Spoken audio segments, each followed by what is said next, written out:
instead of being in the studio. I think this is pretty cool.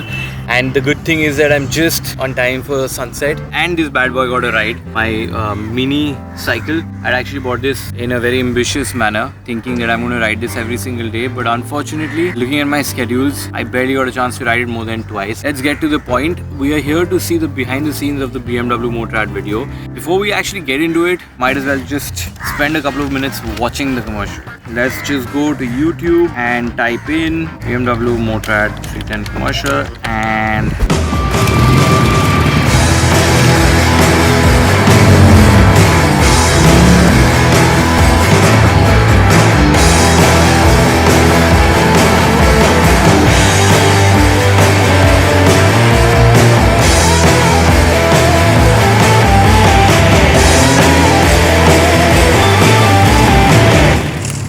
Alright, so that was the commercial. Now BMW Motorrad and I have actually done a lot of other projects together in India, which included Motorrad Stories, their international safari film, the GS trophy film. But this was going to be a different project. The very first film I shot outdoors after the whole lockdown. So it was obviously going to be very exciting for us to get back on set. Really less crew, a lot of social distancing, more sanitizers on sets than actual gears. So it was going to be tricky but fun. BMW Motorrad was going to launch 2 new models of existing bikes, the 310 GS and the 310R. The idea was to make a brand film which sort of depicted what was new about these bikes, to make the bikes look as cool as they actually look in real life.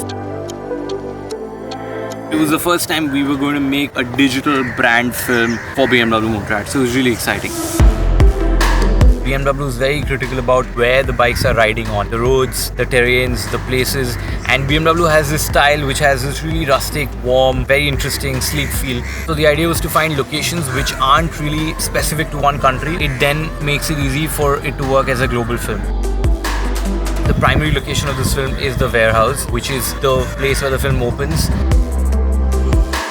The other location was to look for a sort of a ridge to also give in the warm colors that BMW has as a brand identity. We drove around Delhi, we found like this really sweet spot where we could have the bikes riding for hours and get some really cinematic drone shots. So day one, we started off very early in the morning. I think it was 4 o'clock that we gave a crew call, or I think 3:30 in the morning. The camera that we used for day one was the Alexa Mini. The idea was to give it that cinematic film look. That was the reference that I had in mind throughout.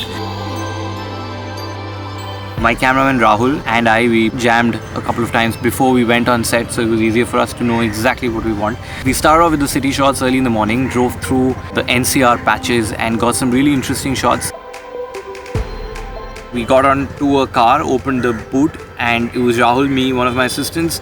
We sat there, we had the monitor and we had the riders just ride through and through and through. We were connected on a phone. This is one of the things that is very essential for me to make this video, is to tell you how I do these things and how we coordinate shooting on set.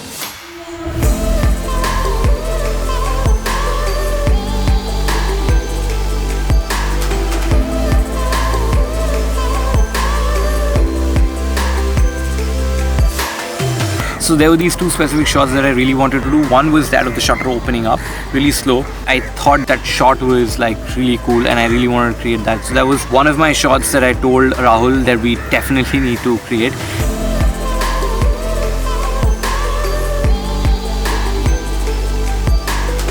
And the other really cool shot was the riders walking in, you know, with that interesting haze in the background, those parallel sort of blinders in the front. So we didn't really have blinders to create it with. We initially thought we'll use C-stands, but I think to give it that more real sort of a look, we used those 2 big trolleys there. Those like engineering trolleys right in the warehouse, which we used to create those shots. And I think those are by far my favorite static shots. I am not really a big fan of static shots, but to have some sort of dynamic movement that was happening in the frames sort of made it really interesting. So the second location that we went to on day one was the warm ridge terrain that was a requisite for BMW Motorrad from the very start. In the story, if you notice, where the 2 bikes actually start off together from the warehouse, they split. One bike goes into sort of this off-road-ish terrain, while the other actually is driving through the streets, and it's more like a city roadster kind of a bike. So both bikes sort of do their own thing and they come back together. I sort of found like this low-lying place where I could just get in we could park our camera a little far away in the horizon. I could see one bike come in and the other bike coming just behind that. So it was like this really interesting part which we also sort of used at the right spot in the music. And just when I say that, it brings me to telling you that the music that you use is always going to be very important for the films that you're making. The music that we've used in this film is entirely from Epidemic Sound, and I'm going to leave a link in the description for the same. The day 2 was going to be an easy day. That's because we shot enough on day 1. We used the black magic on day 2. One of the reasons of actually doing that was actually to try and give a different look to the second bike altogether. I didn't want it to look like the first bike at all. And along with that, I used my favorite camera, the Sony Alpha. At that point in time, I didn't have the A7S III, which I'm shooting on right now, but I did have the A7 III. It allows me to go to extremes and create angles which I could have only possibly been able to create with setups at least 10 times more expensive and more cumbersome than that.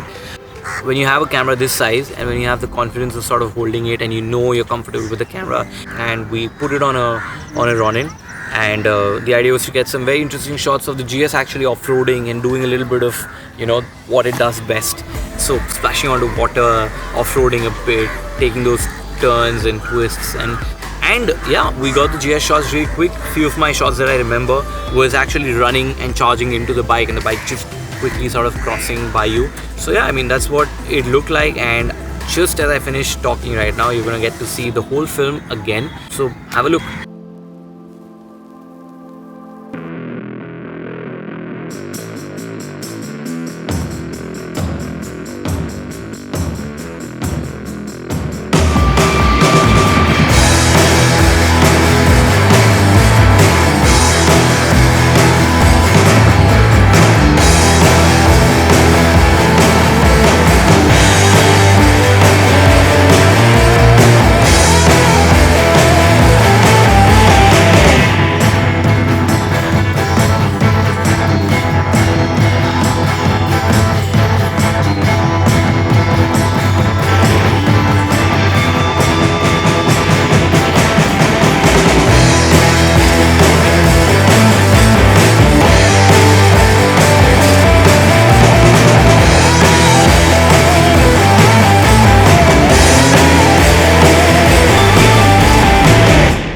So that was the film that we created in 2 days. The few takeaways from the film that I want to share with you guys is that this was the first film post-lockdown, so it sort of taught us a big deal of what it means to actually be on set. I think it's a privilege to be on set and to be filming with brands like BMW Motorrad, and I can never be thankful enough to get opportunities like this. The second cool thing that I really learned after being on a set is that less is actually more. With this film, we shot with a crew of less than 10 people. I had my assistant director. We did behind the scenes, we shot the film, we pulled focus, we rigged cameras on gimbals, we flew the drone, we drove around, we managed catering, we did everything. So I think less sometimes is actually more, and I think in times like these where, you know, a pandemic just appears out of nowhere, being efficient is, I think, the way forward. I would have never got the shots that I got, that you actually just watched, if I would not have taken the plunge and held on to a smaller camera, putting it on a gimbal and actually go down there to get some very incredible shots. But I feel that if you just push yourself beyond that certain thin line of I can't do it versus I can do it, I think you've already won. So I think that's one of the key advices that I leave this video with. Hopefully I'm on set more often, hopefully the pandemic ends soon, and hopefully we create many more videos. Please do subscribe to the channel if you haven't already. Do like the video if you like it. There are many more behind the scenes coming up, which basically talk about how less is more. Keep watching.